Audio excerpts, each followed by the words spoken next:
चाहे इजराइल में लोग मारे जा रहे हों या फलस्तीन में लोग मारे जा रहे हैं, अगर बेकसूर लोग मारे जा रहे हैं तो ये इंसानियत के खिलाफ है। कि ये लड़ाई कोई आज की नहीं है, ये लड़ाई सैकड़ों साल की है। जब हिटलर ने यहूदियों का और कम्युनिस्टों का कत्लेआम जर्मनी में किया और ये कह दिया कि जर्मनी जो पैदा हुआ है वो पूरी दुनिया पर हुकूमत करने के लिए पैदा, इसलिए यहूदियों और कम्युनिस्टों को मारो, तो यहूदी वहाँ कत्लेआम किए गए, लाखों लाख यहूदियों को उन्होंने कत्लेआम कर दिया गया। कुछ लोग बचे थे जिसको फलस्तीन के लोगों ने गले लगाया और अपने जगह यहाँ जगह दिया। और आज क्या है, मस्जिद अक्सा का लड़ाई है। तो असल वहाँ जो एक दीवार रोम के बादशाहों ने जो है से उनके तमाम जो इबादत खाने थे उसको तोड़ दिया, सिर्फ एक दीवार बचा था। अब वो दीवार जब बच गया तो उसी दीवार की लड़ाई वो लोग आते हैं, उसी दीवार पर अपना रुख करके अपना इबादत करते हैं इजरायली लोग, जो यहूदी लोग हैं। अब मस्जिद अक्सा पर कब्जा करने के लिए वो लोग जो है से वहाँ के मुसलमानों को, बच्चों को, औरतों को जो है से कत्लेआम करते हैं।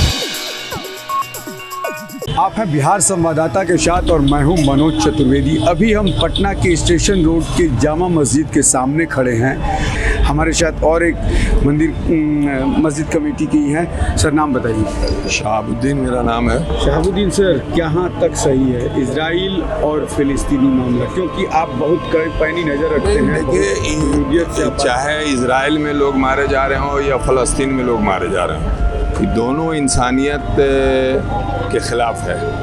अगर बेकसूर लोग मारे जा रहे हैं तो ये इंसानियत के खिलाफ है।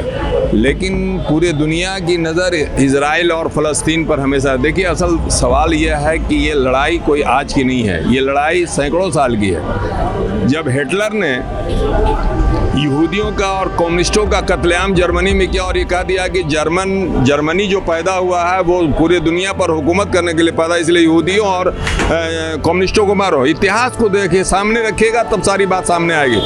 तो यहूदी वहाँ कत्लेआम किए गए, लाखों लाख यहूदियों को उन्होंने कत्लेआम कर दिया गया। कुछ लोग बचे थे जिसको फलस्तीन के लोगों ने गले लगाया और अपने जगह यहाँ जगह दिया।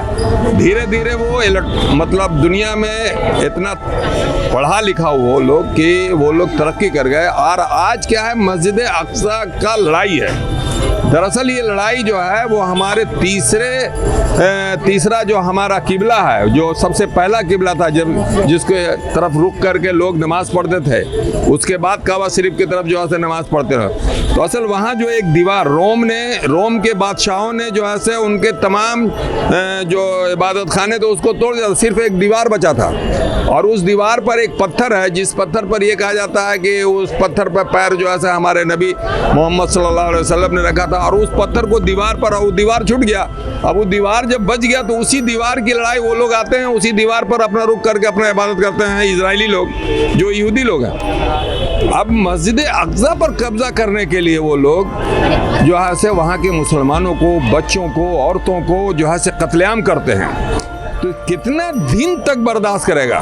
इसीलिए वहाँ एक संगठन तैयार हुआ जो हुकूमत में है। और हमास को आप जो आतंकवादी कह रहा लोग, वो निहायत ही गलत बात है। हमास आतंकवादी नहीं है, वो अपने देश है। अगर हमारे यहाँ कहा जाए तो आज़ादी की लड़ाई में जो है से भगत सिंह ने जो है से अंग्रेज़ों पर हमला किया तो हम आतंकवादी कहेंगे भगत सिंह को। तो उनका भगत सिंह का कोई संगठन नहीं था? नहीं, संगठन नहीं था, लेकिन वो तो बम फेंका था ना अपनी आज़ादी के लिए ना, अपने देश पर जुल्म कर रहा था अंग्रेज़, तो हम उसको भगाने के लिए हम लड़े थे। चंद्रशेखर सिंह आजाद जो है मतलब अंग्रेजों पर हमला किया तो इसका मतलब वो जो है अतंकवादी थे। ये ऐसा अल्फाज यहाँ की गोदी मीडिया लगा रही है। ये गोदी मीडिया जो है वो गलत अल्फाज से नवाज रही है हमास को। हमास आतंकवादी नहीं, वो अपने देश की आज़ादी के लिए लड़ाई लड़ रहा है। और ये पैदा किसने किया? इजरायलियों ने किया है, यहूदियों ने किया है ये मामला पैदा। रोज जा करके 2-4 फलस्तीनियों को मार देना, फलस्तीनियों की ज़मीन, ये ज़मीन का कब्जा का लड़ाई है। आप मेरा घर कब्जा करेंगे तो मुझे भी मौका मिलेगा तो मैं आपके घर पर हमला करूंगा। हम चुप से, ठीक है, जब तक बर्दाश्त करने का ताकत हमारे अंदर रहेगा हम बर्दाश्त करेंगे, आपसे बातचीत करेंगे, आपसे मसले का। पूरे दुनिया से तो चिल्ला रहा था फलस्तीन। यासर अराफात जो है कितने उदारवादी नेता थे, पूरे दुनिया से चिल्लाने वो कि भाई इजराइल और जो है से मतलब फलस्तीन का मसला हल हो जाए। लेकिन पूरे अमेरिका सबसे बड़ा दोषी है। इजराइल से बड़ा दोषी अमेरिका है। ये अमेरिका चाहता ही नहीं है कि फ़लस्तीन और इजराइल का मसला हल हो।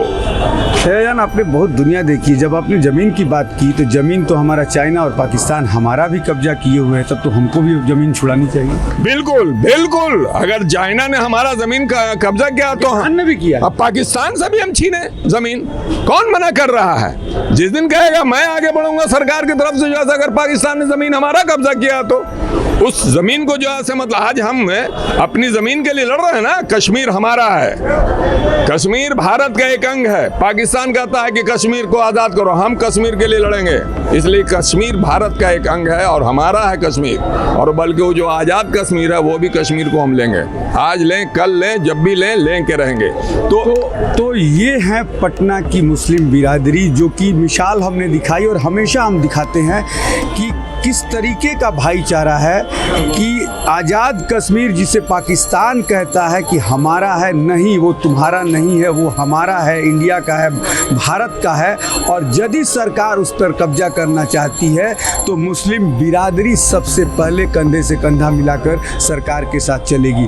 इजराइल, फ़लस्तीन और हमास का मसला आया, उस पर भी इनका यही बयान था कि हमास कोई आतंकवादी आप संगठन उसे नहीं कह सकते हैं। चंद्रशेखर आज़ाद, भगत सिंह के एग्जाम्पल को इन्होंने सामने रखा कि देश के लिए वो भी लड़े थे, तो हमास भी जो है उसके जो लड़ाकू हैं वो अपने देश फ़लस्तीन के लिए लड़ रहे हैं। लेकिन पूरे विश्व की नज़र इस समय इजराइल और फ़लस्तीन पे पड़ी हुई है कि ये मसला जल्द से जल्द जो है सलट जाए, ताकि मानवता जो है वो कहीं ना कहीं बची रहे। मैं मनोज चतुर्वेदी, पटना।